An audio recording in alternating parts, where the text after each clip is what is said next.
The morning my wife died did not arrive with drama or warning. It came quietly, almost politely, like a thief who didn't want to be noticed. I remember the light first. Pale, thin sunlight slipping through the curtains, landing on the edge of the bed where Sarah should have been. The other side was empty, cold. For a moment, my mind tried to fix it by lying to me. She's in the kitchen, I thought. She woke up early. She couldn't sleep. That happened sometimes. Then reality caught up, slow and merciless, and the lie collapsed. The house was too quiet, not peaceful, empty. There's a difference, and you only learn it when someone who filled the space is suddenly gone. Sarah had been ill for months. Not bedridden, not helpless. The kind of illness that lets you pretend everything is fine if you don't look too closely. Doctors used careful words. Manageable. We'll monitor. Let's see how she responds. Words that leave room for hope and denial to hold hands. I clung to both. I told myself we had time. I told myself I would slow down at work once things stabilized. I told myself a lot of things that felt reasonable at the time and unforgivable later. I was late that morning.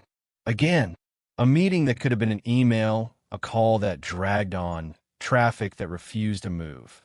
When my phone rang, I almost ignored it. Almost.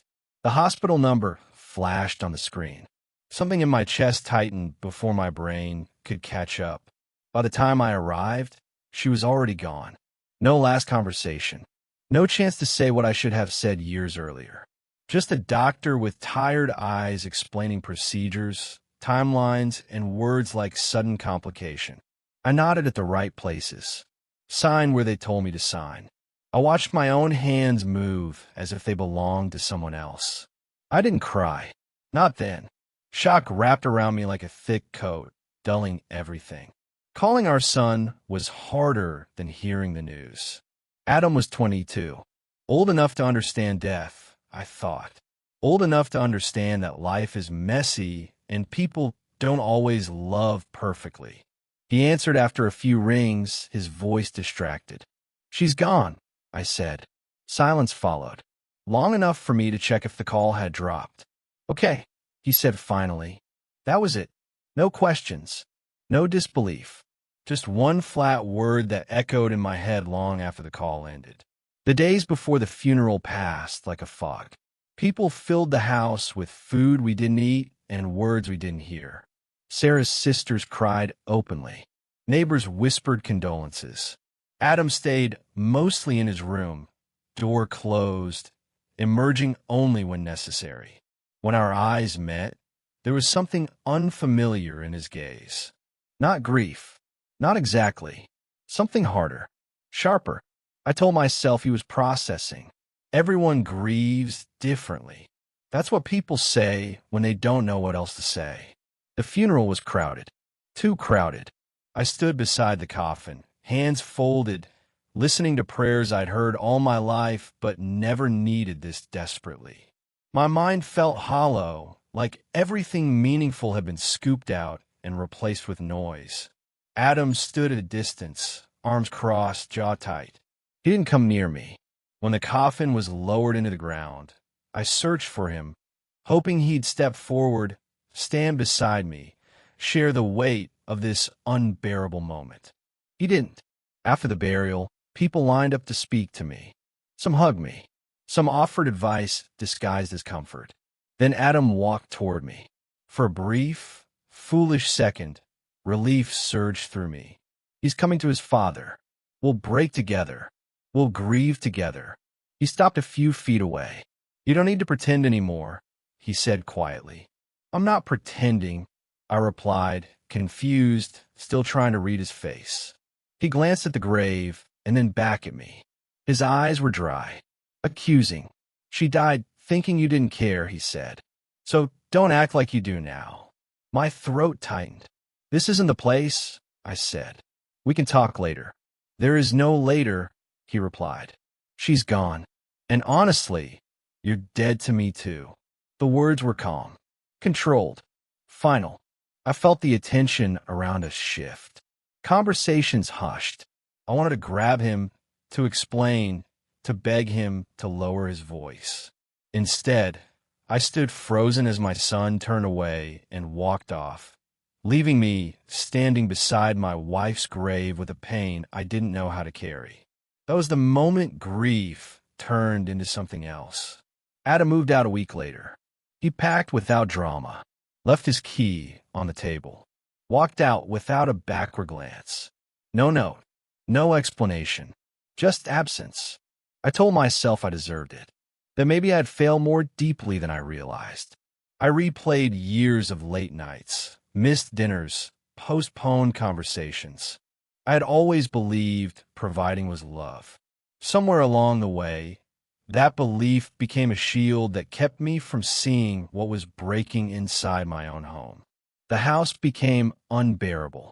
Every object carried her fingerprint. Her mug in the cabinet, her scarf on the chair. I slept on the couch because our bed felt like a reminder I couldn't face. One evening, while sorting through paperwork, I found Sarah's old phone in a drawer. I didn't know why I kept it. Maybe because it was one more piece of her I wasn't ready to let go of. The phone was dead. I charged it, telling myself I wouldn't look, that some boundaries should remain intact even after death. I broke that promise within minutes. At first, it was harmless. Photos, memories, Adam as a child, smiling freely. Then messages, family chats, friends, then a name I didn't recognize. Daniel. The messages were recent, very recent. My first reaction was anger, then guilt for feeling anger when she was gone. But as I read, the tone didn't fit betrayal. It was tense, urgent, apologetic. I can't tell him yet. He won't understand. She thinks he doesn't care anymore. If something happens to me, promise me you'll explain. Explain what? The last message was sent 2 days before she died. If I don't make it, please don't let him hate his father. My hand shook. Sarah had been carrying something she hadn't told me, something involving our son and a man I'd never heard of. Suddenly, Adam's words at the funeral echoed differently. She died thinking you didn't care. What if that belief didn't come from nowhere? Sleep didn't come that night. My mind circled the same questions again and again. Who was Daniel? What hadn't Sarah told me? And why did it feel like my son had already chosen a side in a story I didn't even know existed? The next day, I went back through the phone more carefully. Emails, notes, calendar entries. Patterns emerged. Doctor appointments she hadn't mentioned. Meetings marked vaguely. Phone calls always made when I was at work. I felt sick, not with jealousy, but with the realization that my absence had created a space where secrets could live. I searched the name Daniel online. Too many results. Nothing useful. Then I checked her email. One address stood out. A reply chain that stopped abruptly weeks before her death. Daniel had been a counselor, a family therapist, someone Sarah had reached out to when things between Adam and me began to fracture. The messages were professional, but deeply personal. She says he's distant. He believes his father doesn't care. I'm worried this misunderstanding is becoming permanent. Misunderstanding. I sat back, stunned. This wasn't about infidelity. This was about us. About a story my wife had been trying to fix quietly, without confrontation, without dragging me into a mess she believed she could solve alone. I closed my eyes and let the weight of it press down on me. Sarah hadn't doubted my love. She had doubted my presence. And Adam had filled that absence with his own conclusions. But there was more. One message stood out, sent days before her final hospitalization.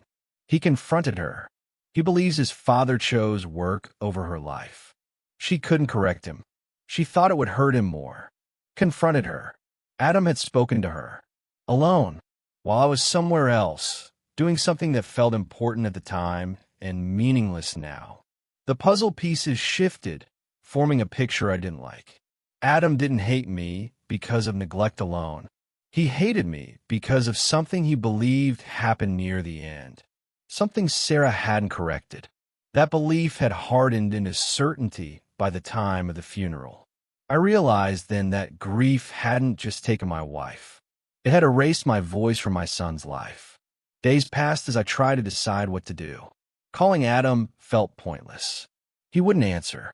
Showing up uninvited felt like a mistake that could make things worse. I needed facts, not assumptions, not guilt, truth. I reached out to Daniel. He replied the next morning. "I was wondering if you'd contact me," he wrote. "There are things you should know." We agreed to meet. The cafe was quiet. Daniel was older than I expected, calm in a way that felt earned. He didn't waste time. "Your wife was trying to protect both of you," he said. "From pain, from confrontation, from a truth." I asked. He nodded slowly. "Yes." He explained how Sarah had noticed the distance between Adam and me growing over the years, how she feared it would become permanent, how Adam had confided in her, convinced that my absence during her illness meant indifference. She believed she could fix it quietly, Daniel said. She was wrong. I leaned forward. "What did Adam say to her?" Daniel hesitated. "He asked her why you weren't there, why you chose work over her health. He told her he wouldn't forgive you, and she didn't correct him," I said, my voice breaking. "She thought there would be time," Daniel replied softly. "She planned to talk to you, to him, together. Time, the thing we all assume we have." When I left the cafe, the world felt sharper, clearer, and crueler. Adam hadn't rejected me because I didn't love his mother.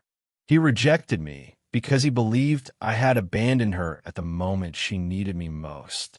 A belief born from silence, from assumptions, from a story told incompletely. That night, I sat alone in the living room, staring at Sarah's photo on the wall. For the first time since her death, anger mixed with grief. Not at her, at myself, for believing that being physically present mattered less than being financially stable, for assuming love didn't need translation. I understood something then, with painful clarity.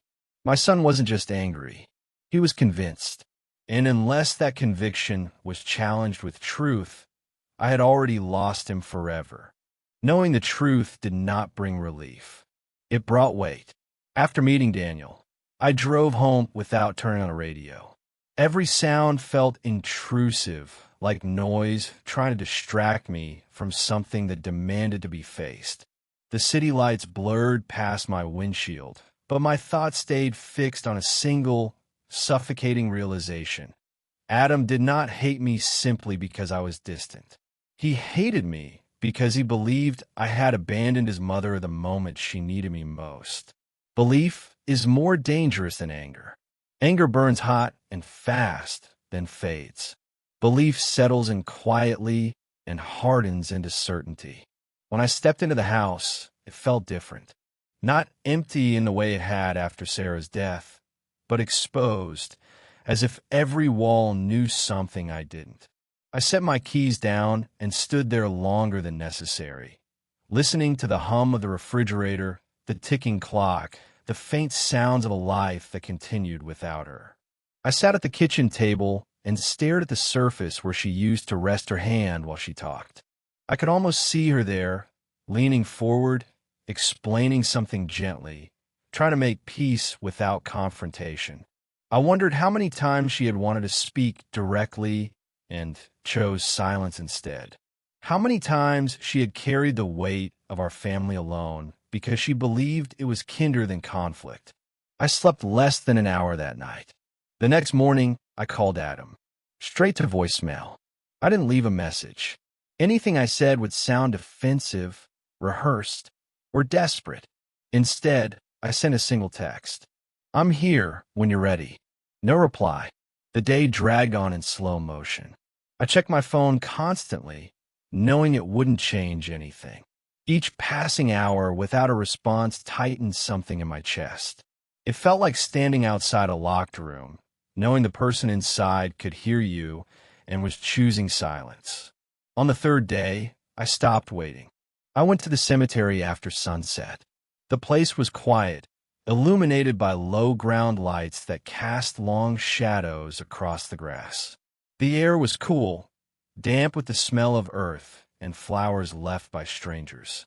I didn't know if Adam would be there. I told myself I was only going to stand by Sarah's grave, but part of me hoped, irrationally, that he would appear. He did.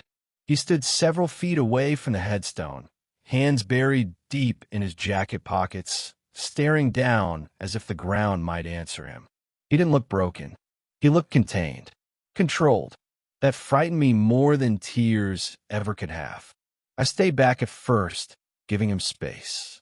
Daniel's words echoed in my head. Show up without demanding anything. After a few minutes, Adam turned and saw me. His posture changed instantly. His shoulders stiffened, his jaw tightening like a reflex. "You shouldn't be here," he said. "I didn't come to take anything," I replied. "I just came." "That's new," he said, his voice flat. "I know." Silence followed. Thick, uncomfortable. The kind of silence where every word you don't say feels heavier than the ones you do. He turned back toward the grave. "She waited for you," he said suddenly. "For what?" I asked. "For you to notice," he replied. "For you to slow down." My throat tightened painfully. "I didn't know." "That's the problem," he said. "You never did." "I should have," I said quietly. He let out a short, bitter laugh. "That doesn't help now." "No," I agreed. "But it's still true." He walked away without another word. I returned the next night. And the night after that. Sometimes Adam was there. Sometimes he wasn't. When he was, we spoke briefly. Carefully. No raised voices. No accusations shouted into the dark. Just fragile exchanges that felt like walking across cracked ice, knowing one wrong step could break everything. One night, he asked something that caught me completely off guard. "Did she ever complain about me to you?" "No," I said. "Never." "She complained about you to me," he replied. I nodded. "I know. She said you loved us," he continued, eyes fixed on the grave. "But you didn't know how to show it." He paused, waiting for me to argue. "I think she was right," I said. The answer unsettled him. He glanced at me, searching for sarcasm, denial, anything familiar. When he didn't find it, his expression changed. "She called you the night before she died," he said quietly. The memory surfaced instantly. The missed call, the meeting, the moment I glanced at my phone and decided it could wait. "Yes," I said. "You didn't answer." "No. She told me you were probably busy," he continued. But her voice changed when she said it. The air felt suddenly thin. My chest tightened as if something invisible had wrapped around it. "I didn't know it would be the last time." "You never know," he said. "That's your excuse for everything." That night, I went home and pulled up my call history. The missed call was still there. The timestamp hadn't changed. 11:37 p.m. I sat on the floor and stared at it until my eyes burned. That was the moment guilt stopped being abstract. It became specific, measurable, permanent. I wrote Adam a letter. Not an explanation, not a defense, a confession. I wrote about the call, about how I saw it, and chose to finish what I was doing, about how I convinced myself there would be time, about how wrong I was, about how that mistake would stay with me for the rest of my life. I didn't ask for forgiveness. I didn't ask for a response. I left the letter at the grave. 2 days passed, then 3. On the 4th evening, Adam was waiting when I arrived. "I read it," he said. I nodded, afraid to speak. "You didn't try to justify yourself," he continued. "Why?" "Because I can't," I replied. "I made a choice. It was the wrong one." "She always covered for you," he said. "I know," I replied. "She shouldn't have had to." His jaw tightened. He looked away, blinking rapidly, fighting something he didn't want me to see. "She believed you would change," he said. "I'm trying," I said, "even if it's too late for her to see it." Silence stretched between us, long and heavy, but no longer hostile. "I don't know how to forgive you," he said finally. I'm not asking you to, I replied. I just don't want to lie anymore. That honesty became our fragile ground. We began talking more. Slowly, carefully. He asked about my work, why I stayed late, why I never noticed how distant he had become, why I always assumed tomorrow would come. I answered everything, even when it made me look selfish. Especially then. Some nights ended with anger. Others ended with exhaustion. But they no longer ended with silence. One afternoon, standing near the grave as rain began to fall, he asked the question I had feared most. Did you love her? Yes, I said immediately, but not in the way she deserved. He nodded slowly. She deserved more. So did you, I replied. Weeks passed. The cemetery meetings turned into coffee. Short walks. Conversations that didn't always end in pain. He didn't move back home. I didn't ask him to. Trust doesn't rebuild on demand. One evening, he showed me something on his phone. A voicemail. Sarah's voice was weak but clear. If you're listening to this, something went wrong, she said. Please don't hate your father. He loves us. He just doesn't know how to slow down. Adam's hands shook. She recorded it weeks before, he said. I found it by accident. I closed my eyes, overwhelmed by grief and gratitude tangled together. She believed in you, Adam added. I failed her, I said. You're here now, he replied. That has to matter. That night, Adam came to the house. Just for dinner. Nothing dramatic. We ate quietly, surrounded by memories that no longer felt like accusations. Before he left, he paused at the door. I don't know what this is yet, he said, but I don't want to lose you too. Neither did I. As the door closed behind him, I understood something Sarah never got the chance to say out loud. Love doesn't fail because it's weak. It fails because it goes unspoken. The first time Adam stayed longer than an hour, I noticed it only after he had already been there most of the evening. We didn't announce it. We didn't comment on it. We simply existed in the same space, cautiously, like two people relearning the shape of a room after the furniture has been rearranged. We talked about small things, neutral things, the weather, a show he'd been watching, the coffee shop near his apartment that had decent pastries but terrible service. I listened carefully, resisting the urge to fill silences or steer the conversation somewhere meaningful too quickly. Every instinct told me to explain myself again, to reinforce what I had already confessed. I didn't. I let the space breathe. When he left that night, he didn't hesitate at the door. That mattered. Still, trust does not return just because hostility softens. It lingers at the edges, watching for proof. I understood that now. A week later, Adam called me. Not a text, not a voicemail, an actual call. I stared at the phone for a moment before answering, afraid of moving too quickly and ruining whatever fragile progress we had made. Hey, he said. Hey, I replied. I need to ask you something, he continued. Okay.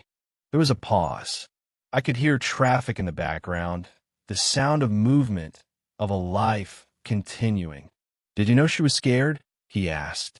The question landed harder than anything he'd said before.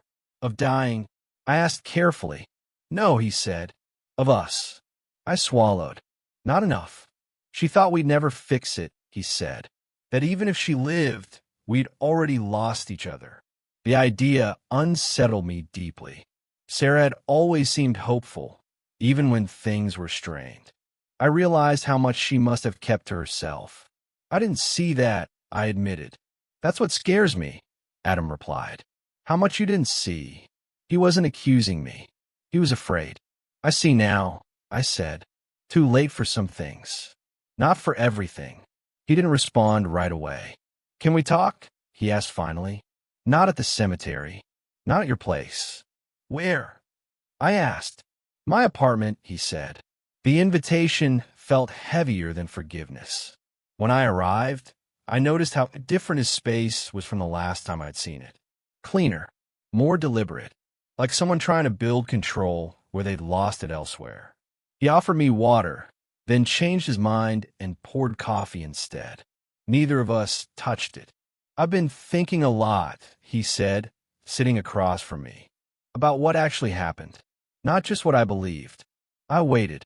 "I know you didn't mean to hurt her," he continued, "but that doesn't mean you didn't."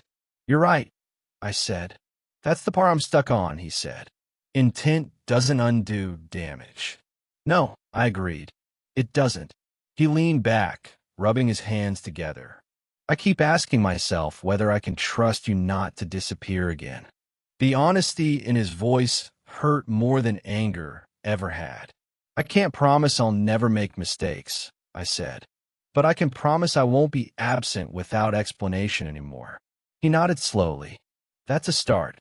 We talked for hours, not about blame, but about patterns, about how silence had become our default language, how Sarah had carried messages between us instead of forcing us to speak directly, how comfort had replaced honesty because it felt safer.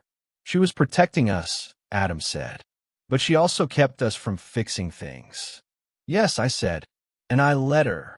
When I left that night, I felt something shift. Not resolution, awareness. A few days later, Daniel called me.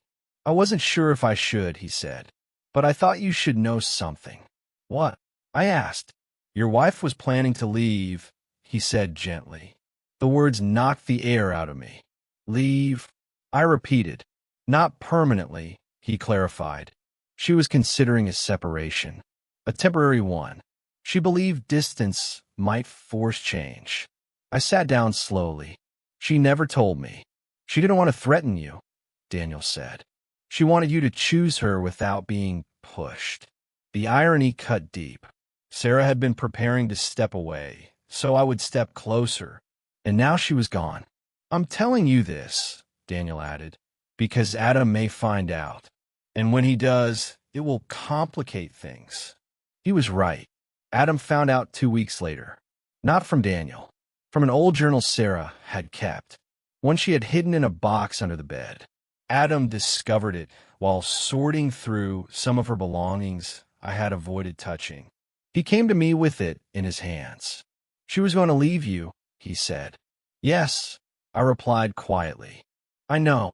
He stared at me, searching my face for something. "And you still say you loved her?" "I do," I said, "and I didn't love her well enough." He sat down heavily. She was exhausted. "I know." "She felt invisible," he added. "I know." "And you didn't notice," he said. "No," I admitted. "I didn't." That night was harder than any before it. Not because of anger, but because the truth had grown larger, more complicated, less flattering. "She stayed because of me," Adam said suddenly.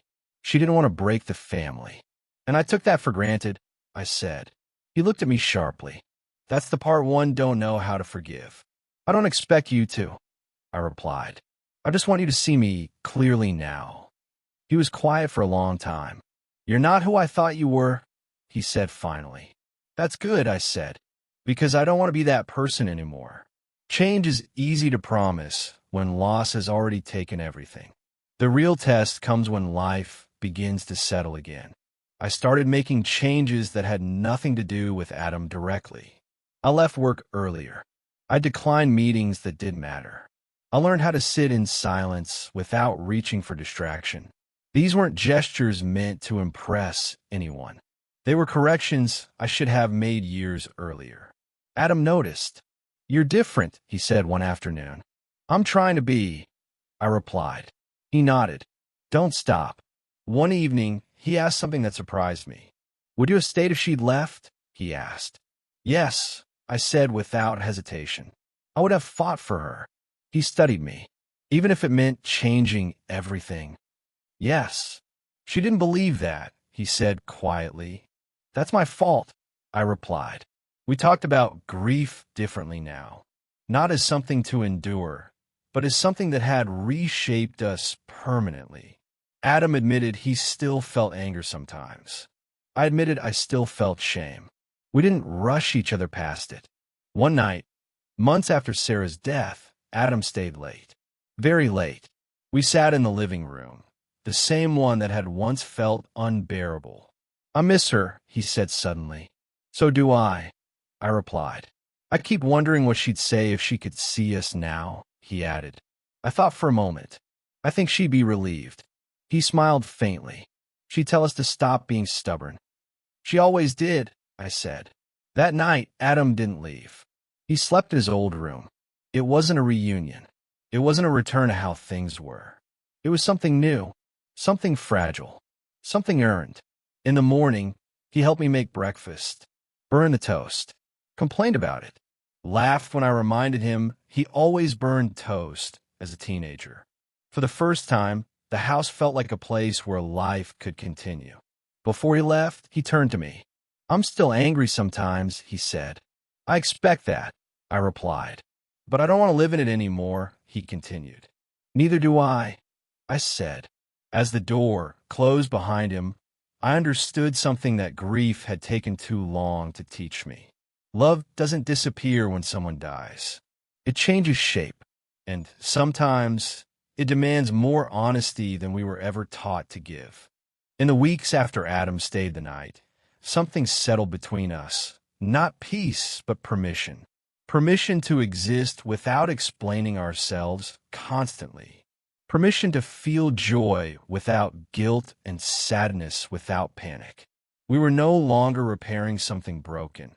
We were learning how to live with what could never be restored. Adam began coming over more often, sometimes for dinner, sometimes just to sit in the living room and scroll on his phone while I read. We didn't always talk. Silence no longer felt like a threat. It felt earned. But progress has a way of inviting its own tests. One afternoon, Adam asked if I wanted to help him sort through the last of Sarah's things. The words landed carefully, like he'd rehearsed them. I nodded, even though my chest tightened. Today, he said, if you can. I almost said no, not because I didn't want to, but because I was afraid of what I might find. The boxes in the spare room had been untouched since the funeral.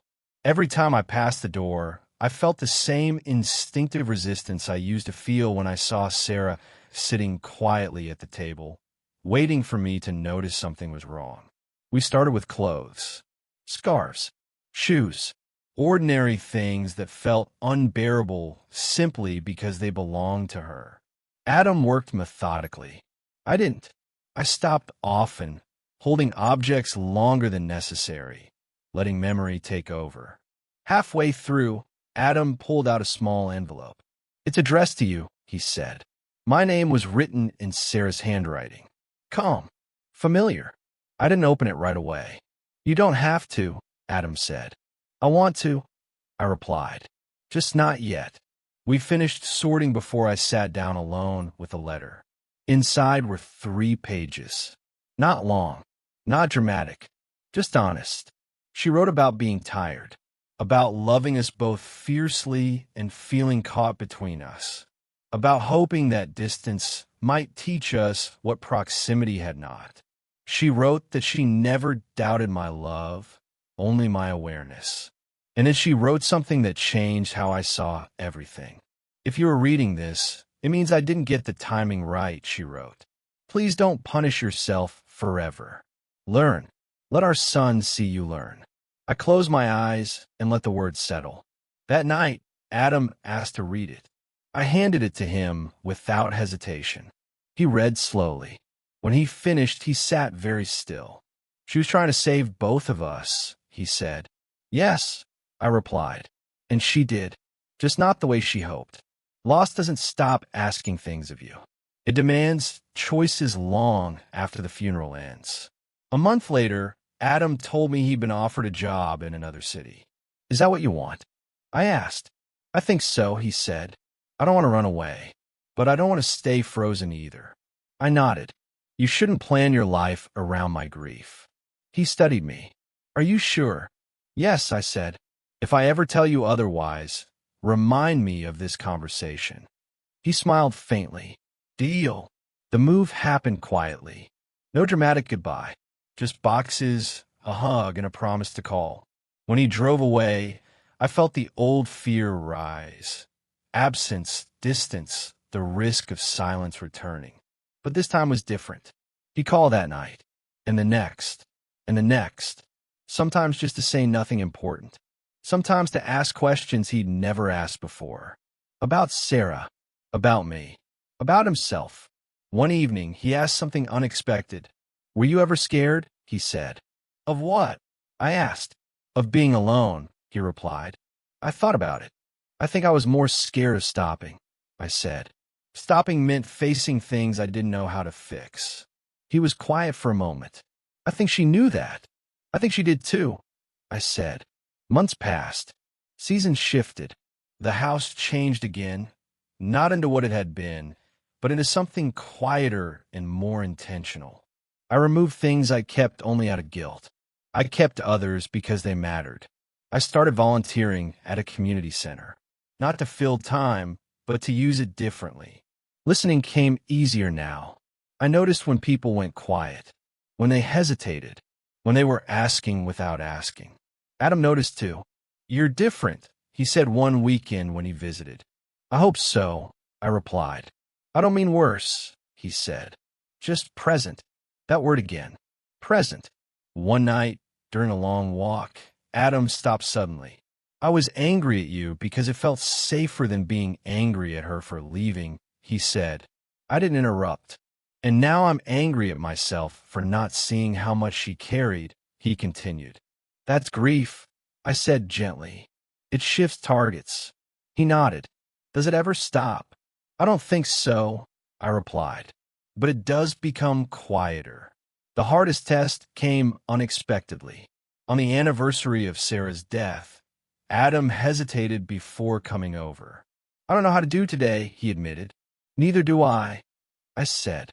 "So let's not try to do it right." We went to the cemetery in the morning. No speeches, no promises, just presence. Then we came home and cooked her favorite meal, burned it slightly, laughed about it. Later, sitting in the living room, Adam said something that felt like a turning point. "I don't hate you anymore," he said. I didn't respond immediately. "I still get angry," he added, "but I don't want that anger to define us." "It doesn't have to," I said. That night, after he left, I sat alone and realized something important. Reconciliation is not a moment. It is a pattern. It is choosing honesty when silence feels easier. It is staying when distance feels safer. It is accepting that love, if left unattended, will not survive on good intentions alone. Months later, Adam brought someone to dinner. "This is Claire," he said. She was kind, observant. She watched us with curiosity, noticing the pauses, the careful way we spoke to each other. After dinner, while Adam stepped outside to take a call, she turned to me. "He talks about you," she said. "Only the good parts, I hope," I replied. "All of it," she said. "That's how I know he's healing." When Adam returned, I saw something in his expression I hadn't seen since before Sarah got sick. Lightness. As they left, Adam hugged me longer than usual. "Thank you," he said. "For what?" "For changing," he replied. "Even when you didn't have to." I shook my head. "Always had to." That night, I stood in the doorway long after the house went quiet. I realized that grief had taken much from me, but it had also stripped away excuses. It had left me no place to hide from myself. And that, strangely, felt like a gift. I wrote one last letter to Sarah, not out of guilt, out of gratitude. I told her we were learning, slowly, imperfectly. I told her Adam was finding his way. I told her I finally understood what she'd been asking of me all along. Presence is not proximity. It is attention. It is listening. It is choosing people over patterns. When I finished, I didn't fold the letter or put it away. I left it on the table, open like something that no longer needed to be hidden. Adam called the next day. "I got the job promotion," he said. "That's incredible," I replied. "I wanted you to be the first to know," he added. After we hung up, I sat quietly, letting the moment settle. Life had not returned to what it was. It had moved forward, and I had finally learned how to move with it. Healing does not announce itself. It arrives quietly, almost suspiciously, as if it knows it has not yet earned trust. After everything Adam and I had rebuilt, that quietness remained. There was no celebration, no clear moment where we could say the damage was undone. Instead, there was a slow, careful settling, like dust after a long storm. The days after Adam shared the news of his promotion passed gently. We spoke more often now, but not with urgency. Our conversations no longer carried the tension of unfinished arguments or the fear of saying the wrong thing. We talked the way people do when they trust silence, not to betray them. I noticed how different our calls felt. We no longer circled around grief as if it were a fragile object we might drop. Sometimes it came up naturally. Sometimes it didn't. Either way, it no longer dominated every exchange. One evening, Adam called and asked a question that caught me off guard. "Do you ever think about what kind of grandfather you'd be?" he asked. The question startled me, not because it was inappropriate, but because it pointed toward a future I hadn't allowed myself to imagine. "I think I try to be present," I said carefully. "More present than I was before." He was quiet for a moment. I think Mom would have liked that answer. That was becoming a pattern. Sarah's name no longer carried the sharp edge it once had. Saying it no longer felt like reopening a wound. It felt like acknowledging something that had shaped us and would continue to do so, quietly, in the background of our lives. Time moved forward, as it always does, indifferent to personal timelines. Seasons changed again. The house adjusted, slowly losing its association with loss and gaining something softer, continuity. It was no longer the place where grief lived. It was simply where I lived. I began to notice the absence of constant regret. It hadn't disappeared, but it no longer controlled me. I still thought about the missed call, still replayed moments where I should have noticed more, listened better. But those thoughts no longer paralyzed me. They informed me. That distinction mattered. One afternoon, I received an email from Daniel. It was brief. "I want to check in," he wrote. "You don't need my help anymore, but I wanted to say this. You did the work." That's rare. I read the message twice. For a long time, I had measured progress by outcomes, reconciliation, forgiveness, resolution. Now I understood that the work itself mattered more than any visible result. Adam came to visit a few weeks later. He stayed for the weekend, not because he needed to, but because he wanted to. That difference was everything. We spent Saturday doing nothing particularly meaningful. Grocery shopping, cooking dinner, watching a movie we both pretended to enjoy more than we actually did. There were no heavy conversations, no emotional breakthroughs, and yet it felt significant. On Sunday morning, as we drank coffee in the kitchen, Adam leaned against the counter and looked at me thoughtfully. "I used to think forgiveness was something you gave once," he said, "like a decision. And now?" I asked. "Now I think it's something you practice," he replied, "over and over."